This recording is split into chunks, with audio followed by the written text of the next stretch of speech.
기도하여 이르되 하늘의 하나님 여호와 크고 두려우신 하나님이여 주를 사랑하고 주의 계명을 지키는 자에게 언약을 지키시며 긍휼을 베푸시는 주여 간구하나이다. 이제 종이 주의 종들인 이스라엘 자손을 위하여 주야로 기도하오며 우리 이스라엘 자손이 주께 범죄한 죄들을 자복하오니 주는 귀를 기울이시며 눈을 여시사 종의 기도를 들으시옵소서. 나와 내 아버지의 집이 범죄하여 주를 향하여 크게 악을 행하여 주께서 주의 종 모세에게 명령하신 계명과 율례와 규례를 지키지 아니하였나이다. 옛적에 주께서 주의 종 모세에게 명령하여 이르시되 만일 너희가 범죄하면 내가 너희를 여러 나라 가운데 흩을 것이요 만일 내게로 돌아와 내 계명을 지켜 행하면 너희 쫓긴 자가 하늘 끝에 있을지라도 내가 거기서부터 그들을 모아 내 이름을 두려고 택한 곳에 돌아오게 하리라 하신 말씀을 이제 청하건대 기억하옵소서. 이들은 주께서 일찍이 큰 권능과 강한 손으로 구속하신 주의 종들이여 주의 백성이니이다. 주여 구하오니 귀를 기울이사 종의 기도와 주의 이름을 경외하기를 기뻐하는 종들의 기도를 들으시고 오늘 종이 형통하여 이 사람들 앞에서 은혜를 입게 하옵소서 하였나니 그때에 내가 왕의 술관원이 되었느니라. 할렐루야. 오늘은 느헤미야서 1장 5절부터 11절까지 기록된 말씀 통해서 하나님은 이런 기도를 들으십니다 라는 제목의 말씀을 드립니다. 지난주 느헤미야 1장 1절부터 4절까지 말씀을 통해서 느헤미야가 성벽이 무너졌다라는 소식을 듣고 어떻게 반응했는지를 보았습니다. 예루살렘 성벽이 무너지고 성문은 불탔다는 소식 앞에서 그는 앉아서 울었습니다.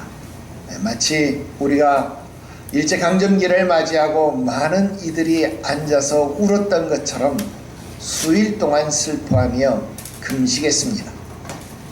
그리고 4절의 마지막 표현이 기도하여 이르되 그랬습니다.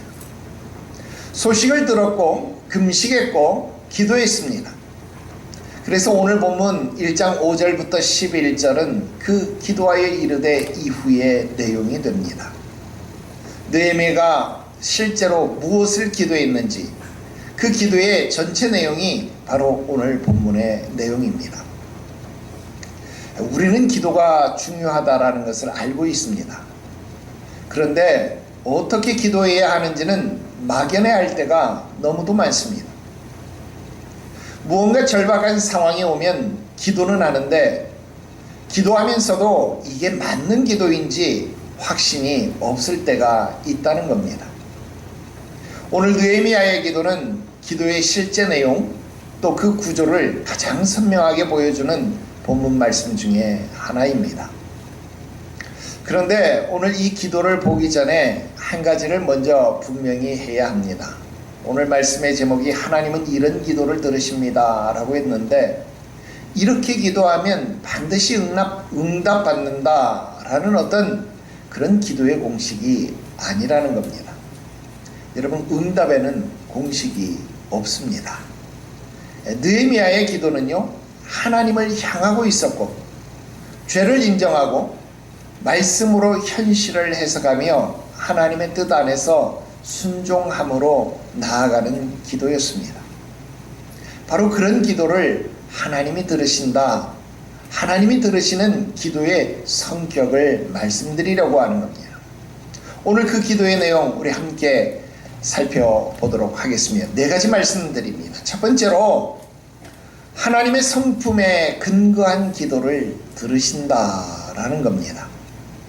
오늘 5절 말씀 보십시오. 이르되 하늘의 하나님 여호와 크고 두려우신 하나님이여 주를 사랑하고 주의 계명을 지키는 자에게 언약을 지키시며 긍휼을 베푸시는 주여 간구합니다. 그랬습니다. 여러분, 느헤미야의 기도가 어디서 시작하고 있는지를 주목할 필요가 있습니다. 예루살렘의 처참한 상황을 설명하는 것으로 시작하지 않았습니다. 하나님, 성벽이 이렇게 무너졌고 백성들이 이렇게 고통받고 있습니다. 여러분, 그런 내용으로 시작하지 않았다라는 겁니다. 기도의 첫 자리에 하나님이 어떤 분이신지를 고백하고 선언하고 있습니다. 여러분, 이것이 느헤미야 기도의 출발점이다라는 겁니다. 뭐라고 선언합니까? 크고 두려우신 하나님 그랬습니다.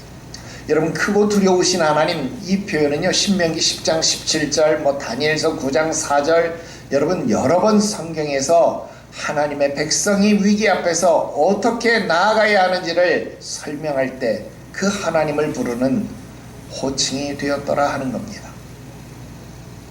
크고 두려우신 하나님.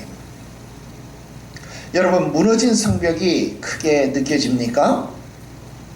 크신 하나님은 그것보다 더 크신 분입니다. 여러분, 이방인들의 위협이 두려웠습니까? 두려우신 하나님은 그 일들보다 더 두려우신 하나님이시다라는 겁니다. 느헤미야는 현실의 크기에 압도되지 아니하고 하나님의 크기를 먼저 바라보았습니다. 우리가 기도할 때 무엇을 먼저 바라보고 있는지가 우리의 기도의 방향을 결정한다 하는 겁니다. 문제를 먼저 바라보면 기도가 걱정이 될 수밖에 없습니다. 그러나 기도하면서 문제보다 더 크신 하나님을 바라보게 되어지면 우리의 드리는 기도는 소망이 된다라는 겁니다. 여러분, 문제가 여전히 있지만 그 문제보다 크신 하나님이 함께 계신다는 것을 확인하게 된다는 겁니다. 그래서 느헤미야는 성벽의 크기보다 하나님의 크기를 먼저 고백했습니다. 이 고백에서 기도가 시작되더라 하는 겁니다. 그런데 이 말씀, 이 호칭 다음에 핵심이 나오더라 하는 겁니다. 크고 두려우신 하나님은 어떤 하나님이냐? 언약을 지키시고 긍휼을 베푸시는 주여 그랬습니다. 여러분, 호칭과 그 특징이 함께 나오는 것, 이 문구가 같이 나오는 것이 중요합니다. 하나님은 언약을 지키시는 분이실 뿐만 아니라 그 언약하신 것을 그 언약에 기반한 사랑으로 이루시는 하나님이십니다. 의무적으로 언약을 이행하는 것이 아닙니다. 사랑으로 언약을 지키시는 하나님이시다라는 겁니다. 크고 두려우신 하나님은 헤세드, 즉 사랑으로 그 언약을 지키시는 하나님이십니다. 느헤미야가 기도할 수 있는 근거가 바로 여기에 있었습니다. 자신의 의로움이 아니었습니다.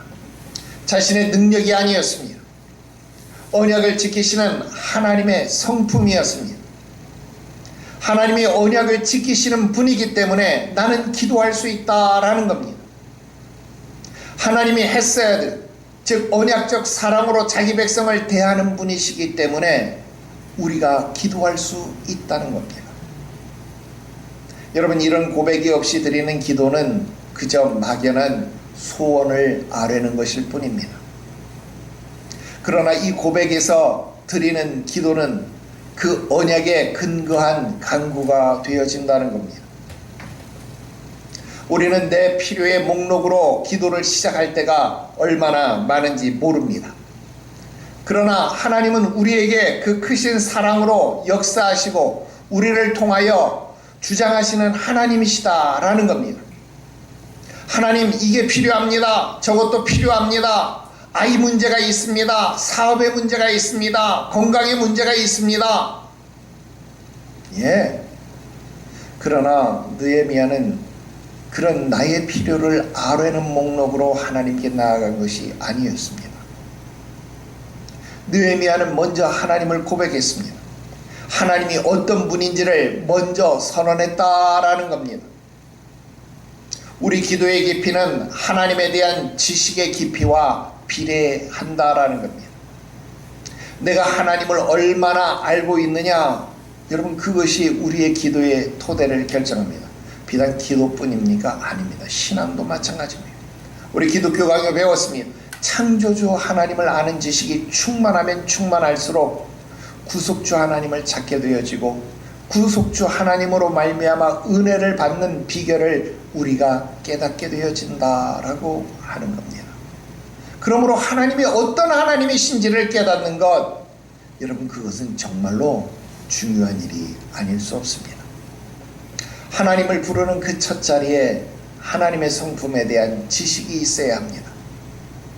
내가 기도할 때 부르는 그 하나님이 어떤 하나님이신지를 알고 기도하는 것과 그저 막연히 하나님 아버지, 사랑의 하나님, 은혜의 하나님, 그것도 고백이지요.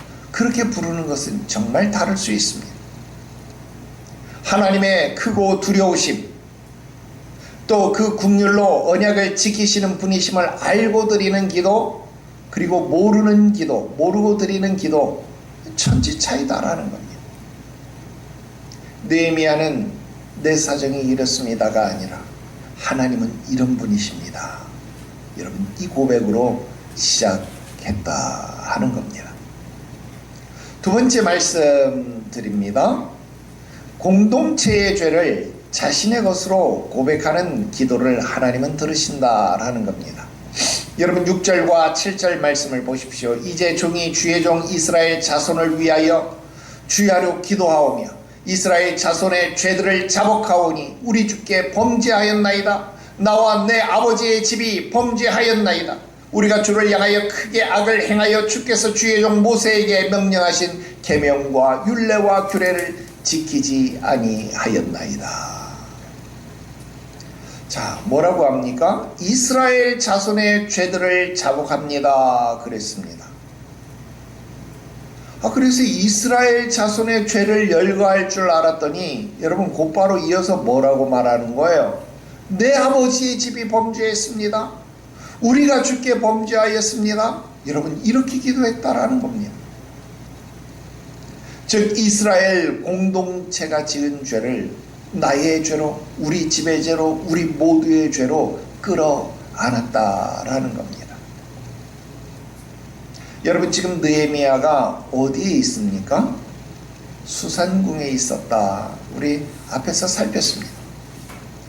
페르시아 제국의 화려한 왕궁에 그는 있었다라는 겁니다. 예루살렘의 문제와 직접 해당되는 사람이 아니었습니다. 그런데 그는 그들이 죄를 지었습니다 라고 말한 것이 아니라 나와 내 아버지의 집이 범죄하였습니다 라고 고백했습니다. 우리가 이미 배웠던 에스라서 9장에서 우리의 죄를 고백했던 것과 똑같은 패턴이다라는 겁니다.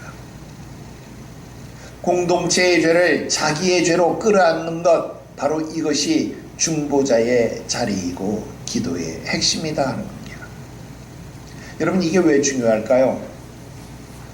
공동체의 문제를 남의 이야기로 두는 사람은 그 공동체를 위하여 기도할 수 없기 때문에 그렇더라 하는 겁니다. 우리는 기도하면서 종종 이렇게 말합니다. 하나님, 저 사람이 문제입니다. 아이고, 저 상황이 문제입니다. 아이고, 하나님 아버지, 우리 교회에 저런 사람이 있어서 문제입니다. 여러분, 이것은요, 기도가 아닙니다. 아니, 목사님, 그럼 기도가 아니면 뭐래요? 그거요? 하나님 앞에 신고하는 거잖아요. 고발하는 거잖아요. 아니에요? 여러분, 나라와 민족을 위해서 기도할 때, 대통령과 위정자들을 위해서 기도할 때, 아이고, 저 대통령이 정치를 잘못해서 이 모양 이 꼴 아닙니까? 여러분, 대통령 탓 그만해야 합니다. 정치인 탓 그만해야 합니다. 그 대통령, 그 정치인 누가 뽑았어요? 누가 뽑았어요? 우리가 뽑았어요. 아니, 난 안 찍었는데. 안 찍어도 선거 갔잖아. 어? 그러니까 이건 누가 뽑은 겁니까? 우리가 뽑은 겁니다. 그러니까 그들의 죄, 그들의 실수, 그들의 허물을 나의 죄처럼, 나의 허물처럼, 나의 실수처럼 짊어지고 기도해야 그 기도가 진실한 기도가 되어진다라고 하는 겁니다. 그래서 공동체의 문제를 자신의 짐으로 짊어지는 것, 그게 바른 기도의 자세, 바른 중보의 기도가 된다 하는 겁니다. 오늘 우리 교회와 우리 가정, 우리 시대의 문제를 어떻게 기도하고 있습니까? 더 이상 그들에게 떠넘기지 마십시오. 물론 그들의 죄가 큽니다. 그러나 이것은 우리의 범죄입니다.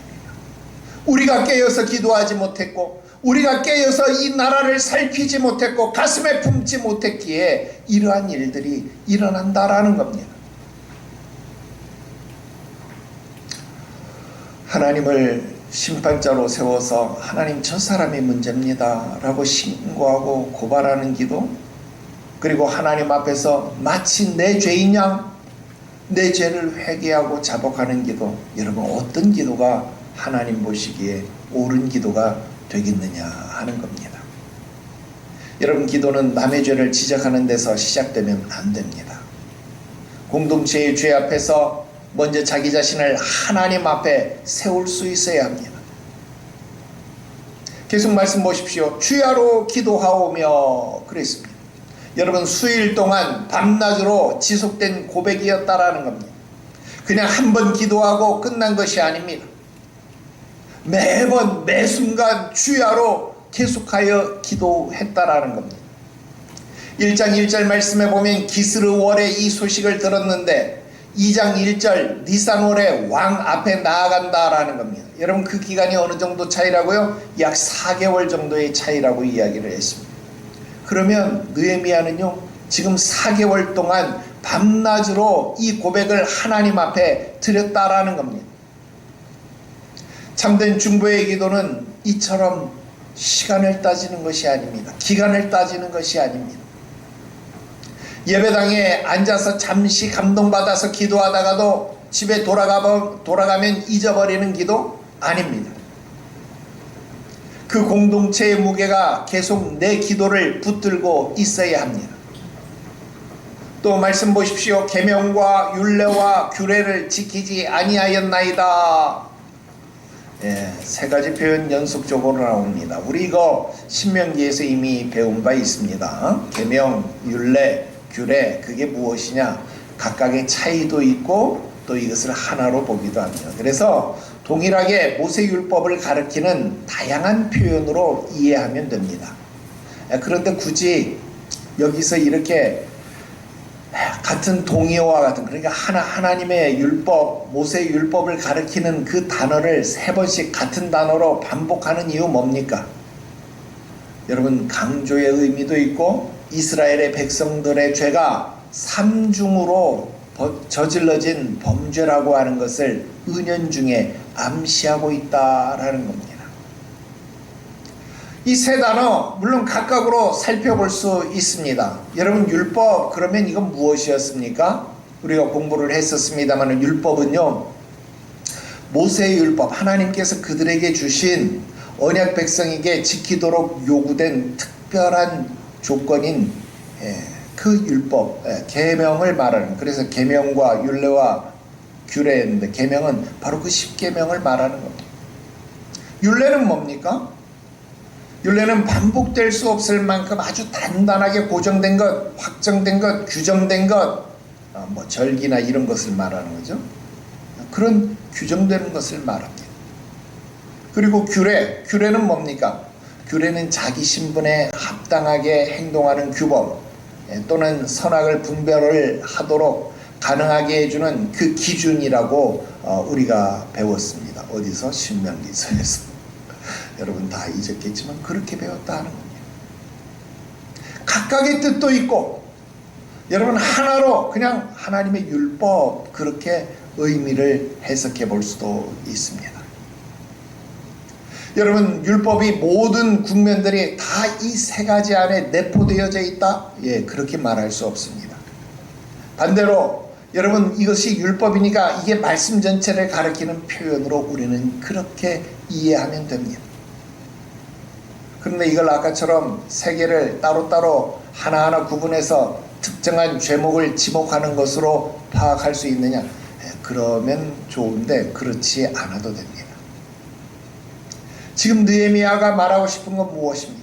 우리가 하나님 말씀 전체 앞에서 무너졌다라고 하는 총체적 고백입니다. 우리는 계명도 못 지켰고 율례도 지키지 못했고 규례도 지키지 못했다라는 겁니다. 하나님이 우리에게 주신 10계명도 못 지켰고 우리에게 확고하게 주신 규례, 율례, 절기도 지키지 못했고 규례, 나의 신분에 합당한 제사장으로서, 정치 지도자들로서, 일반 백성들로서 살아야 할 신앙의 본분도 감당하지 못하고 이방 여인들로 아내를 삼았다. 여러분, 총체적으로 무너진 것을 고백하는 겁니다. 전반적으로 하나님의 말씀 앞에서 우리가 실패했다라는 고백이 될 겁니다. 오늘 여러분들의 기도는 어떤 자리에 이루고 있습니까? 나의 죄는 고백하지만 내가 속한 공동체의 죄는 여전히 남의 이야기로 두고 있지는 않습니까? 가정의 문제, 교회의 문제, 이 시대의 무너짐을 보면서 우리가 범죄하였나이다, 그렇게 기도할 수 있냐 하는 겁니다. 저 정치인들 맨날 저렇게 뜯으면 싸우면서 쟤들만 없어지면, 국회의원들을 다 갈아엎으면 이 나라가 살기 좋아질 텐데. 여러분 얘기했죠. 그 사람들 치우면 그거보다 더 악한 사람들이 세워진다고요. 여러분, 느헤미야서를 읽을 때 매우 중요한 내용입니다. 다른 유수한 성경 공부 교재에서 보면 흔히 느헤미야서를 성공적인 리더십 책으로 표현하고 있습니다. 느헤미야처럼 비전을 가지라, 느헤미야처럼 사람들을 체계적으로 조직하자. 예, 물론 느헤미야서에 그런 요소가 없지는 않습니다. 그러나 느헤미야서의 출발점은 리더십을 말하는 게 아닙니다. 회개를 말하는 겁니다. 성벽을 세우기 전에 하나님 앞에서 나의 죄를 고백하는 겁니다. 즉 나를 세우는 겁니다. 무너진 성벽을 세우기 전에 하나님과 무너진 관계부터 새롭게 세워나가자라는 겁니다. 여러분, 이게 중요합니다. 공동체의 죄를 남의 이야기로 듣는 사람은요, 중보자가 될 수 없습니다. 느헤미야는 2억 만리 수산궁에 있으면서도 예루살렘의 죄를 자신의 죄로 끌어안았습니다. 오늘 이런 기도를 하나님이 들으시는 것 믿으시고, 정말 나라와 민족을 위해 기도하고 싶습니까? 그들을 가슴에 품으십시오. 그래야 기도가 됩니다. 정말 교회를 위해서 기도하고 싶습니까? 이 교회를 가슴에 품으십시오. 그래야 이 교회를 위해서 기도할 수 있습니다. 정말 주의 종들을 위해서 기도하고 싶습니까? 그들을 가슴에 품어 사랑하십시오. 그래야 그들을 위해서 참된 중보의 기도가 나온다 하는 것, 여러분 꼭 깨닫게 되시기를 주 예수의 이름으로 축원합니다. 세 번째 말씀드립니다. 말씀으로 현실을 해석하며 드리는 기도를 하나님은 들으신다라는 겁니다. 다시요. 말씀으로 현실을 해석하여 드리는 기도, 그래요. 8절 보십시오. 옛적에 주의 종 모세에게 명령하여 이르시기를 만일 너희가 범죄하면 내가 너희를 열방 중에 흩을 것이다. 여러분, 지금 느헤미야가 무엇을 하고 있는 건가요? 신명기 28장을 인용해 오는 겁니다. 만일 너희가 범죄하면 내가 너희를 열방 중에 흩을 것이다.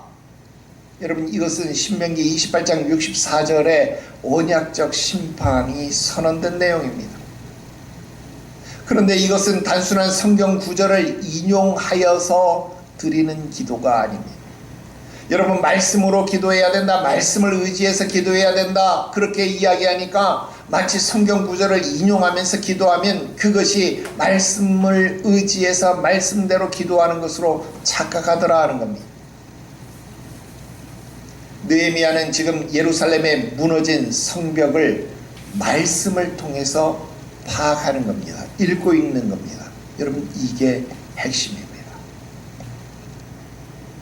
느헤미야는 예루살렘의 현실을 정치적 실패로 보지 않았습니다. 그 같은 정치 지도자들이 잘못했으니까 그 모양 그 꼴이 됐지. 아닙니다. 성벽이 무너진 거 군사력의 부족? 아닙니다. 군사력이 부족하니까 성벽 무너진 거 아닙니까? 예, 원인을 그렇게 파악해 볼 수도 있겠지만 말씀으로 지금 성벽이 무너지고 이스라엘 백성들의 죄악의 모습을 살펴보면 그것은 무엇입니까?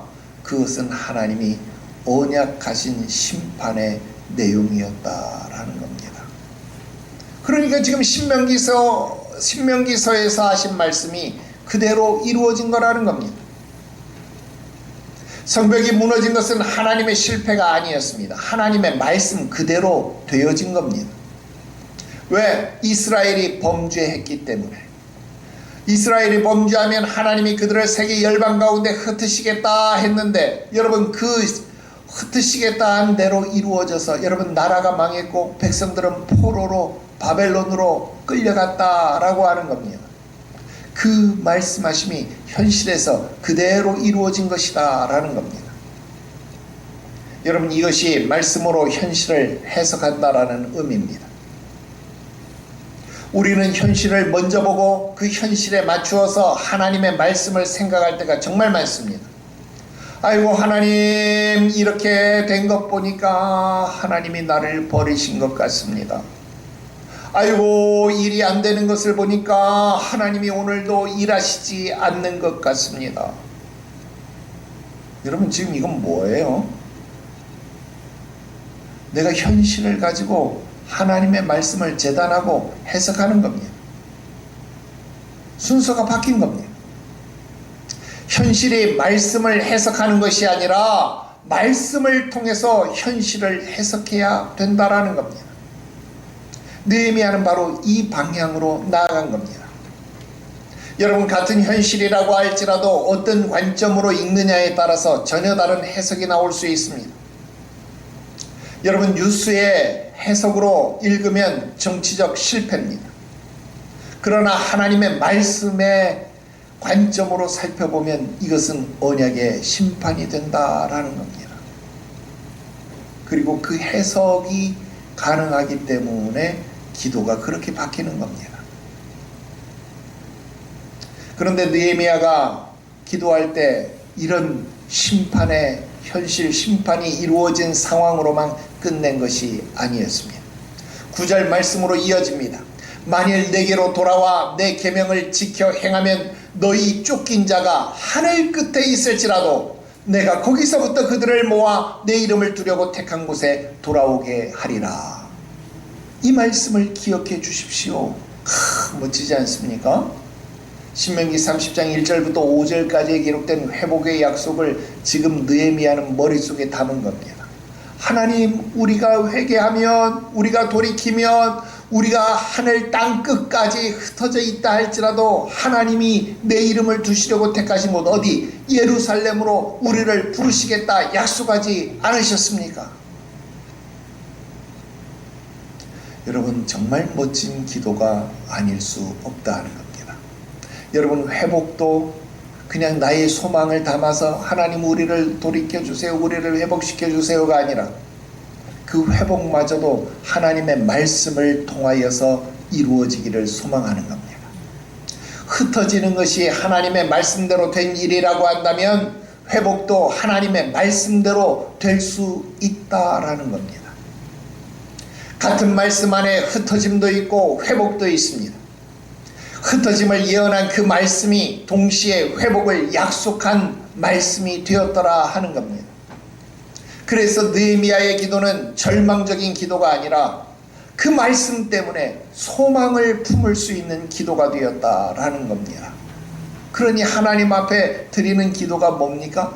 기억해 주옵소서. 여러분, 하나님이 잊을 리 없습니다. 그런데도 불구하고 느헤미야는 기억하옵소서라고 기도하고 있습니다. 그 약속이 지금 이 자리에서 이루어지기를 간구하는 간절함의 표현입니다. 그 말씀을 지금 이루어 주옵소서. 여러분, 이것이 성경에 기초한 기도의 본질입니다. 하나님의 말씀을 근거로 하나님께 호소하는 방법입니다. 10절 말씀해 보니까 느헤미야는 출애굽기도 상기하고 있습니다. 이들은 누굽니까? 이들은 주께서 일찍이 그 큰 권능과 강한 손으로 구속하신 주의 종, 주의 백성 아닙니까? 여러분, 출애굽은 하나님이 언약을 지키셨다라고 하는 역사적 증거입니다. 하나님은 변하지 않으십니다. 출애굽으로 그 구속하심을 보여주셨다라고 한다면 그 하나님은 지금도 같은 일을 하실 수 있다라는 겁니다. 에스라서에서 우리가 반복해서 보았습니다. 하나님의 선한 손이 하셨다. 그 하나님의 선한 손이 과거에 일하셨다면 지금도 하나님의 선한 손은 일하실 수 있다는 겁니다. 느헤미야의 기도의 흐름을 보십시오. 현실을 봤습니다. 성벽이 무너져 있습니다. 그런데 그 현실을 말씀 앞으로 이동시켰습니다. 말씀으로 그 현실을 살펴본 겁니다. 그랬더니 이것은 언약의 심판이었습니다. 그러니 하나님 앞에 회개한 겁니다. 그리고 그 같은 말씀 안에 회복의 말씀도 있었습니다. 그리고 하나님이 과거에 이루신 그 구속 출애굽의 역사를 이루신 하나님임을 발견했습니다.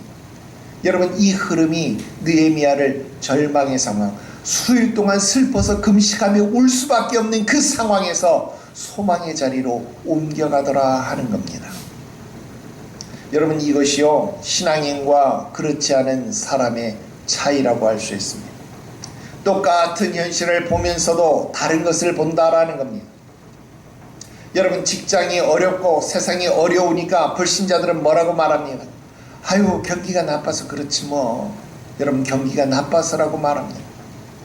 그런데 똑같은 현실 속에서 신앙인은 어떤 해석을 하는 겁니까? 하나님이 나를 어디로 인도하시려는가 보다. 여러분, 가정이 힘들고 어려울 때 불신자는 뭐라고 말합니까? 아유, 우리는 성격 차이 때문에 안 돼. 성격 차이라고 말합니다. 그런데 신앙인들은 이 시련의 상황 속에서 하나님이 우리에게 무엇을 말씀하려 하시는가 보다, 그렇게 해석해내는 겁니다. 똑같은 상황이지만 다른 렌즈로 보는 것입니다. 느헤미야는 예루살렘의 폐허 앞에서 절망한 것이 아닙니다. 그 절망의 상황을 말씀 앞으로 옮긴 겁니다. 그랬더니 그 안에서 소망의 근거가 나타났습니다. 오늘 우리의 현실을 무엇으로 읽고 있습니까? 뉴스로 읽습니까? 경험으로 읽습니까? 아니면 주변 사람들이 뭐라고 말하는지 그 판단에 맡겨서 그 의견으로 읽고 있습니까? 여러분, 느헤미야는 말씀으로 읽어나갔습니다. 똑같은 현실이라도 말씀으로 읽으면 다른 것이 보이더라 하는 겁니다. 절망스럽게만 보이던 그 현실 속에서 하나님의 뜻을 발견할 수 있습니다. 그 뜻 안에서 하나님을 향한 소망의 근거가 보인다라는 겁니다. 내가 직면한 어려움이 있습니까? 그 어려움을 말씀 앞으로 가져가 본 적이 있으십니까?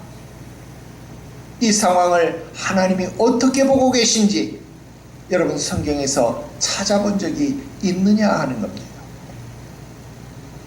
그거 잘 모를 때 어떻게 하라고요? 신방받으라고요. 느헤미야는 예루살렘의 폐허 앞에서 신명기서를 펴서 읽은 겁니다. 그리고 그 말씀 안에서 기도의 근거를 발견한 겁니다. 느헤미야는 단순히 성경 구절을 기도 안에 삽입한 것이 아니었습니다. 말씀으로 현실을 읽었고 그 말씀 안에서 기도의 근거를 발견한 겁니다. 목사님 왜 맨날 욥의 회복을 말하고, 여러분 그냥 여러분 듣기 좋으라고 여러분 귀에 갑절의 축복이 임하라고 욥의 회복을 말하는 것이 아닙니다. 여러분, 우리 기도의 근거가 있기 때문에 그렇습니다. 여러분, 기도의 깊이는 말씀으로 현실을 바라볼 수 있는 눈이 있느냐 없느냐에 따라서 달라지는 것, 여러분 오늘 기억하시고 하나님의 말씀을 부지런히 배우시고 익히시고 암송하시고 그 말씀을 내 입에 두며 여러분들의 마음에 두시기를 주 예수의 이름으로 축원합니다. 마지막 네 번째로, 하나님의 뜻에 자신을 내어놓으면서 구체적으로 간구하는 기도를 하나님은 들으신다라는 겁니다. 여러분 11절 말씀 보십시오. 주여 구하오니 귀를 기울이사 종의 기도, 주의 이름을 경외하기를 기뻐하는 종들의 기도를 들으시고 오늘 종이 형통하여 이 사람 앞에서 은혜를 입게 하옵소서. 나는 그때의 왕의 술관원이 되었더라 그랬습니다. 여러분 5절부터 10절까지 기록된 기도가 하나님의 성품 고백, 죄의 고백, 말씀에 근거한 호소 이렇게 평가를 한다면 여러분 11절에서요 처음으로 구체적인 간구가 나타나고 있습니다. 뭐라고요? 오늘 종이, 오늘 내가 형통하여서 이 사람 앞에서 은혜를 입게 하옵소서 그랬습니다. 오늘 뭡니까? 하용, 막연한 미래가 아니라 바로 지금 이 순간입니다. 오늘입니다. 느헤미야의 기도는 언제까지 좋게 해결해 달라고, 언제까지 이 문제를 도와달라고, 여러분 그렇게 막연한 기도를 한 거 아닙니다. 오늘 이 순간, 바로 지금 이 순간을 위한 기도였습니다. 또 이 사람에게 은혜를 입게 하옵소서 그랬습니다. 여러분 막연한 대상이 아닙니다. 하나님, 우리 자식이, 우리 남편이, 우리 아내가 복을 받아서 이렇게 되게 해주세요. 어떻게 해달라고? 로또 되게 해달라고? 여러분, 막연한 대상, 막연한 간구가 아닙니다. 이 사람 앞에서 은혜를 입게 하옵소서 그랬습니다. 여러분, 이 사람 누굽니까? 예, 아닥사스다 왕입니다. 느헤미야의 기도는 구체적이었습니다. 내가 오늘 이 사람 앞에서 은혜를 입게 해 주십시오 그랬습니다. 오늘 저와 여러분들의 기도는 얼마나 구체적입니까? 하나님 나를 도와주십시오. 하나님 잘되게 해주십시오. 여러분, 이런 기도 막연한 기도입니다. 무엇을 도와달라는 것인지 언제 잘되게 해달라는 것인지가 없습니다. 그런데 느헤미야는 오늘 이 사람 앞에서 내가 은혜를 입게 해달라고 기도한 겁니다. 하나님은 우리의 구체적인 기도를 원하십니다. 하나님이 우리의 구체적인 필요를 모르셔서 이렇게 기도하라고 하는 것 아닙니다. 우리가 하나님 앞에 구체적으로 나아오기를 원하기 때문에 그렇습니다. 여러분, 사람하고 대화할 때 그냥 막연한 사람, 그냥 보통의 사람하고 아유 그냥 이런 일이 있어, 아유 그냥 기도 좀 해줘, 그냥 이러고 끝나죠. 그런데 정말 나하고 관계가 있는 사람, 정말 나하고 깊은 관계에 있는 그 사람에게는 아 내가 2차 저차 해서 이마니까 하는데 이렇게 좀 기도 좀 해줘. 여러분, 구체적으로 말하지 않습니까? 그거와 똑같습니다. 하나님 앞에 구체적인 사이로, 구체적인 관계로, 구체적인 기도로 나아갈 수 있어야 합니다. 여러분, 11절의 핵심이 이 구체적인 기도 자체에 있는 것만은 아닙니다. 마지막 말씀 보니까 뭐라 그래요? 나는 그때 왕의 술관원이 되었더라 그랬습니다. 여러분, 기도의 내용이 끝나고 자신의 자리를 명시하고 있습니다. 왜 이 문장이 여기 붙었을까? 술관원인 거 몰라서요? 알고 있는데도 불구하고 이것을 여기에 써놨어요. 왜? 느헤미야는 기도한 후에 왕 앞으로 나아가려고 하는 겁니다. 여러분, 술관원이라고 하는 자리가요, 그것을 가능하게 했습니다. 여러분, 술관원은 항상 왕의 지근거리에 항상 내밀한 공간, 내밀한 시간에도 함께하는 자라고 이야기했잖아요. 그렇기 때문에 내가 왕의 술관원이 되었다. 무슨 말입니까? 나는 왕 앞에 나아갈 수 있다라는 겁니다. 여러분, 기도만 하고 아무것도 행하지 않으면 아무 일도 일어나지 않습니다. 그런데 기도하고 행동하면 하나님이 역사합니다. 여러분, 기도가 행동으로 이어져야 합니다. 하나님 앞에 기도한 후에 현실 속으로 걸어 들어가는 겁니다. 술관원이 왕 앞에 선다라는 것, 여러분 그거 쉬운 일 아니었습니다. 여러분, 왕비도 왕 앞에 함부로 나아갈 수 없었습니다. 그래서 여러분, 에스더 왕비도 이 아닥사스다 왕에게 나아가기 위해서 며칠 동안 3일 동안 물도 마시지 않는 단식을 했다라는 겁니다. 왕 앞에서 표정 하나, 말 한마디가 어쩌면 생사를 결정할 수 있는 순간이고 자리입니다. 더구나 느헤미야가 요청하려고 하는 게 뭡니까? 예루살렘 성벽 재건을 허락받는 일 아닙니까? 에스라서 4장에 보면 이전에 성벽 재건을 멈추었던 일이 있습니다. 왜 멈춰졌습니까? 왕명으로 멈춰졌다라는 겁니다. 그런데 이제 그 일을 다시 이루어 달라고 왕 앞에 나가서 소원을 아뢰는 일입니다. 말씀을 드리는 일입니다. 여러분, 그런 상황 속에서 다시 성벽을 재건하게 한다. 여러분, 이거 쉬운 일 아니에요. 왜? 이미 앞에 있는 왕, 다리오 왕으로 조서로 이게 금지되었잖아요. 멈춰졌잖아요. 그런데 여러분, 선왕이 멈춘 일을 후대의 왕이라고 할지라도 여러분, 그것을 뒤엎는 일이 쉽습니까? 쉬운 일이 아니다라는 겁니다. 그러니까 내가 지금 왕 앞에 나아가서 아뢰려고 하는 이 소원은 무엇입니까? 은혜가 필요한 겁니다. 그래서 내가 오늘 이 사람 앞에서 은혜를 입게 해 주십시오 라고 기도한 겁니다. 여러분, 오늘 우리의 기도도 그렇게 되어야 합니다. 우리는 종종 기도하면서 이렇게 생각합니다. 아유, 기도했으니까 이제 하나님이 알아서 하시겠지 뭐. 그게 하나님 앞에 내어 맡기는 신앙 같습니까? 아닙니다. 기도하는 것만으로는 충분치 않습니다. 느헤미야는 기도한 후에, 에스더도 기도한 후에 왕 앞으로 나아갔습니다. 기도한 후에 위험한 자리로 걸어 들어갔습니다. 여러분, 기도가 그 자리로 그를 이끌어 나갔다라는 겁니다. 여러분, 우리가 하나님 앞에 이렇게 가슴에 품고 기도하면 하나님은 우리를 준비하신 순종의 자리로 나아가게 하신다라는 겁니다. 이제 다음 시간, 다음 주에 배우겠지만 2장 1절에서 왕이 먼저 묻습니다. 야, 어찌하여 네 얼굴빛이 수색하였느냐? 네가 병이 없는데 필연코 네가 이런 수색하다라고 하는 것은 네 마음속에, 네 중심 속에 근심이 있는 거구나. 여러분, 내가 하나님 앞에 기도했습니다. 하나님, 오늘 이 사람 앞에 은혜를 입게 해 주십시오. 여러분, 그렇게 기도했는데 여러분, 어떤 일이 벌어진 겁니까? 내가 가서 왕 앞에 도와주세요 라고 말한 게 아닙니다. 왕이 먼저 나에게 물었더라 하는 겁니다. 여러분, 이 왕의 마음을 하나님의 선한 손이 만지셨다라는 뜻입니다. 여러분, 느헤미야가 기도하며 순종의 자리를 향해 걸어가는 동안 하나님은 그냥 수수방관한 겁니까? 아닙니다. 왕의 마음을 움직인 겁니다. 느헤미야가 순종의 자리로 걸어갈 때 이미 하나님은 그 자리를 예비해 두고 계셨더라 하는 겁니다. 아브라함과 이삭이 나무를 가지고 불을 가지고 하나님이 명하신 산으로 가는 겁니다. 제사를 드리기 위해서 산으로 가는 겁니다. 순종하기 위해서 산으로 가는 겁니다. 아버지, 재물 어디 있습니까? 양이 어디 있습니까? 야, 하나님의 산에서 다 준비되었다. 여러분, 이게 여호와 일이 아닙니까? 여러분, 기도했으면 그 다음 순종의 자리도 있어야 합니다. 기도한 후에 내가 행동해야 할 자리가 있습니까? 여러분, 기도만 하고 행동을 낳지 않는다면 그 기도는 아직 끝나지 않은 기도입니다. 하나님, 우리 교회 부흥하게 해주세요 라고 말해놓고 전도하지 않나요? 전도의 길로 가지 않아요? 여러분, 그건 기도가 반만 된 거예요.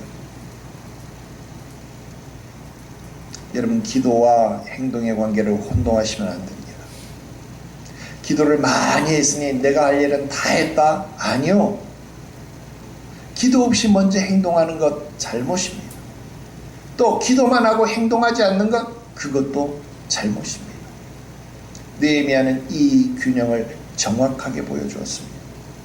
4개월의 기도 후에 왕 앞으로 나아갔습니다. 기도가 먼저고 행동이 나중입니다. 여러분, 기도는 반드시 행동으로 이어져야 합니다. 느헤미야의 기도는 현실을 피해서 하나님께 도망가는 기도가 아니었습니다. 하나님께 기도한 후에 현실 속으로 들어가는 그런 순종이 이어질 때 완성된다 하는 겁니다. 이제 결론을 맺겠습니다. 느헤미야 1장의 가장 중요한 장면은 아직 성벽이 아닙니다. 돌 하나도 옮겨지지 않았습니다. 왕에게 허락도 받아낸 것이 아닙니다. 그런데 하나님의 일은 이미 시작되었습니다. 여러분, 성벽을 세우기도 전에 하나님께서 먼저 기도하는 사람을 세우셨습니다. 에스라서에서도 똑같이 이런 일들이 일어났습니다. 하나님의 선한 손이 먼저 사람을 세우시고 일하게 하셨습니다. 느헤미야서에서도 똑같이 이 일이 일어나고 있습니다. 하나님은 성벽을 세우기 전에 기도하는 사람을 먼저 세우셨습니다. 2028년도 우리 교회 표 목표가 무엇입니까? 우리 가정에, 우리 교회에, 우리 인생에 성벽을, 무너진 성벽을 다시 세우고 무너진 성전을 바르게 세우자라고 하는 것 아닙니까? 그게 여호와 하나님을 의지하는 것 아닙니까? 느헤미야의 기도가 보여주는 것이 바로 이것입니다. 하나님의 성품에서 시작하고 공동체의 죄를 자기의 것으로 품어서 고백할 수 있고, 말씀으로 현실을 해석하고 그 말씀 안에서 소망의 근거를 발견하고 순종의 자리로 나아가는 겁니다. 그래서 이것은 공식이 될 수 없습니다. 이렇게 기도하면 반드시 원하는 것을 얻는다? 아니, 그러면 나는 오늘 거짓말하는 사람이 돼요. 왜? 오늘 지금 이 순간 이 사람 앞에서 은혜를 입게 하옵소서. 여러분 딱 그렇게 기도했는데 안 이루어졌잖아. 그럼 어떻게 할 거예요? 아이고, 우리 목사님 맨날 뻥만 치네. 내가 뻥을 친 게 아니죠. 이게 공식이 아니라서 그렇습니다. 공식이면 1 더하기 1은 2, 이게 딱 맞아 떨어져야 합니다. 그런데 하나님은 하나님이 원하시는 때, 하나님이 원하시는 장소에서 그 일을 이루어 가시는 분이시다라는 겁니다. 오늘 여러분 자신에게 세 가지를 물어보시기를 바랍니다. 첫 번째, 나는 지금 기도할 때 하나님의 성품으로 시작하고 있는가? 하나님이 어떤 분인지를 먼저 고백하고 기도하고 있는가? 이것을 물어보십시오. 아니면 내가 필요한 목록을 먼저 나열하고 있는가? 그걸 한번 구분해 보라 그 말입니다. 두 번째, 나는 지금 내가 속한 공동체의 문제를 우리가 범죄하였나이다 라고 고백하는 중보를 하고 있느냐 하는 겁니다. 가정의 문제를, 자식의 문제를, 교회의 문제를, 이 시대의 무너짐의 문제를 그들의 문제로 보는 것이 아니라 나의 문제로 내 가슴에 품고 기도하고 있느냐, 이거 점검하라는 겁니다. 세 번째, 나의 기도는 말씀으로 현실을 해석하고 있느냐 하는 겁니다. 그리고 그 기도가 실제 순종의 자리로 나를 이끌고 있느냐 하는 것을 여러분 점검해 보셔야 합니다. 에스라와 느헤미야가 함께 보여주는 것이 있습니다. 인간의 개혁만으로 완전한 회복을 이룰 수 없다는 겁니다. 여러분, 성전도 필요합니다. 성벽도 필요합니다. 말씀도 필요합니다. 회개도 필요합니다. 그러나 그 모든 것의 궁극적인 주인은 누굽니까? 하나님이십니다. 그래서 에스라서에서 계속 이야기한 하나님의 선한 손이 이제 느헤미야에서도 움직이기 시작했다는 겁니다. 성벽은 아직 무너져 있는데, 아직 아무것도 달라진 것이 없는데, 예루살렘의 현실은 그대로였습니다. 그러나 기도가 시작되는 그 순간에 하나님의 일도 시작되고 있다라는 것을 배우십시오. 이것이 느헤미야서의 첫 장면이 우리에게 남기는 말씀입니다. 기도 드립시다. 거룩하신 하나님 아버지의 은혜와 사랑을 감사합니다. 오늘 에스라의 기도를 통하여서 우리 자신을 살피게 하셨사오니 하나님 영광을 받아 주시옵소서. 우리로 하여금 세상의 헛된 일들을 바라보며 거기에 소망을 두고 헛된 것을 쫓는 자 되지 말게 하여 주옵시고, 하나님의 성품을 찾게 하시고 깨닫게 하시고 배우게 하시고 고백하게 하시옵소서. 공동체의 죄를 나의 것으로, 가정의 문제를, 자식의 문제를 나의 것으로 고백하며 회개할 수 있게 하시옵소서. 말씀으로 현실을 해석하며 순종의 자리로 나아가게 하시옵소서. 오늘 부르짖을 때에, 간구할 때에 허공에 대는 메아리가 되지 말게 하여 주시옵시고, 오늘 이 귀하고 복된 은혜의 기도의 자리에 저들이 함께하게 하시옵소서. 말씀을 통하여 소망의 근거를 발견하게 하여 주시옵소서. 저가 치셨으나 도로 싸매어 주실 것이요 낫게 하실 것이요 오늘 말씀을 기억하게 하셔서 우리가 범죄하여 주를 떠났을 때 심판의 자리에 있을지라도 우리가 회개하여 돌아오면 하나님은 우리의 목을 끌어안으시고 새 옷을 입히시고 손에 가락지를 끼우시고 발에 신을 신기시는 참 좋으신 아버지이심을 믿게 하시옵소서. 거룩하신 구주 예수님의 이름으로 기도드리옵나이다. 아멘.